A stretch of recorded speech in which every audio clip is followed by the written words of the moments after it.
this area could be lowered down several feet and could handle very large storm events that could provide some relief to the downstream areas, whether it be a town or the infrastructure there, such as the bridges and culverts that are constantly being either maintained or recently replaced at high dollar costs. So an opportunity to stack several benefits: flooding relief, regional stormwater, groundwater infiltration, and then create a restored channel that would improve the fisheries here as well for trout. I want to know how much they spent on those bridges. We gotta go there. We gotta go to the dollar. You can get that by just asking Kadosha or somebody. They're gonna have it, and it's gonna be $4–5 million for some of these bridges. We'll teach Mother Nature. Guess who got taught? So we took the gamings out, we put the sheet piling in, and then in 2006 it got in behind those sheets and just ripped that all apart. And because of the things that Jock got us introduced to Dave Rosgen and geomorphology. Dave is such a good speaker. I mean, whether you agree with his science or don't, he convinces you by the end of the night. We really are trying to apply his techniques and his science at recovering from some of these events. Going up 67, you basically had $2.5 million in June of 2006.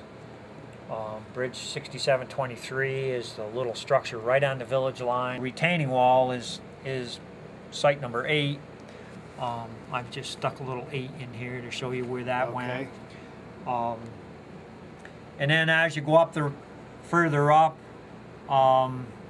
we had Bridge 18A. In 2006, it completely wiped it out. Bridge 174, which is site number 3. Okay, and that's the 398,000. We need to get the natural stream bottoms back. That serves 2 purposes. 1, it's better habitat. Number 2, it stands the test of time. This is obviously an aerial view. In April of 05, Bridge 154 was right here. The stream came down, made a hard turn there, went down underneath, right down along the woods. The bridge was seriously damaged in 05, so we had a PW with FEMA to rebuild it there. We just hadn't gotten to it. And then along come 06, and it blew right straight through here. It left the bridge high and dry. That's where it wants to be. Yes, it was down here. So we went back to FEMA and said, screw that site. This is where the stream wants to be. Exactly. Let us build the new bridge here, and that worked for them. You kind of have been involved in this process at least since FUDR started looking at kind of heading up this restoration project. Do you think that working with land studies and getting this kind of science is going to be helpful? I think the more science that we can apply, I mean, we've certainly learned a lot since '96. I mean, it's really opened our perspective on things. But one of the things that I think we're not going to accomplish is, for whatever reason, whether it's global warming or whether it's a natural progression, we're seeing a lot more violent storms than we've ever seen in the past. And I think the hardest thing to do is going to be to get people out of floodplains and to get them educated to stop building in floodplains. My family farm is in Andes. I was born and raised there.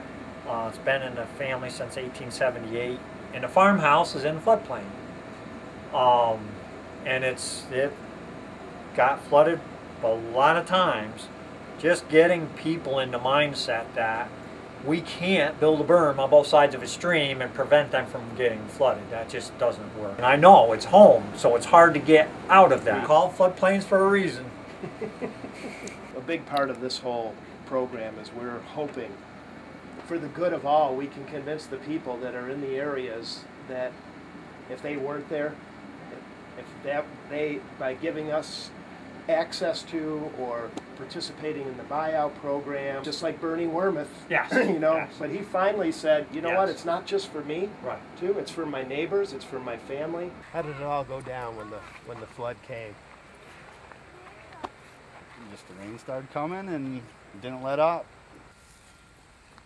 And just kept rising, and next thing you know, we went through the night, and 3 days later I was able to get here, and it was pretty much done for. Was there anything that could have been done to help the flooding here? Maybe we should have, the DEC should have helped a little bit more, I think, after the last flood, to like, you know, for stream bank repair, you know, and the restoration aspect, because they pretty much leave it up to the, you know, the individual. How do you think that the streams turned out now? As far as the fishery goes, I've lived here my whole life, you know, 37 years, and I've fished it since I was probably 4. Right. I could see a decline as far as the rainbow trout go. What's your thoughts on that? Why do you think there's less fish? Loss of habitat, and you know, yeah, you know, people are ignoring the stream. Being that my father owned this property and I had grown up across the street, right? I fished this forever. Yeah. You know, and you know, it's just, it's your home. It's part of your soul. It is. It really is. We'd get together here, you know, family-wise, and throw horseshoes and have barbecues, and this was just our spot. Right. And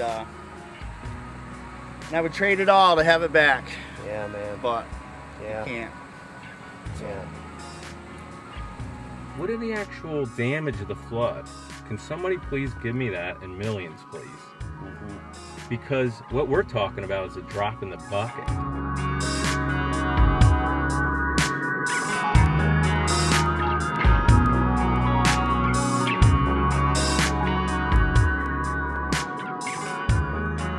If you can demonstrate and quantify the volume of water that that's holding, that becomes your best management practice, and guess what? That's where your trout fishery is going to be. This is a stacked benefit system. Sort of like a dream. No, better. Sort of like a dream. No, better. Sort of like a dream.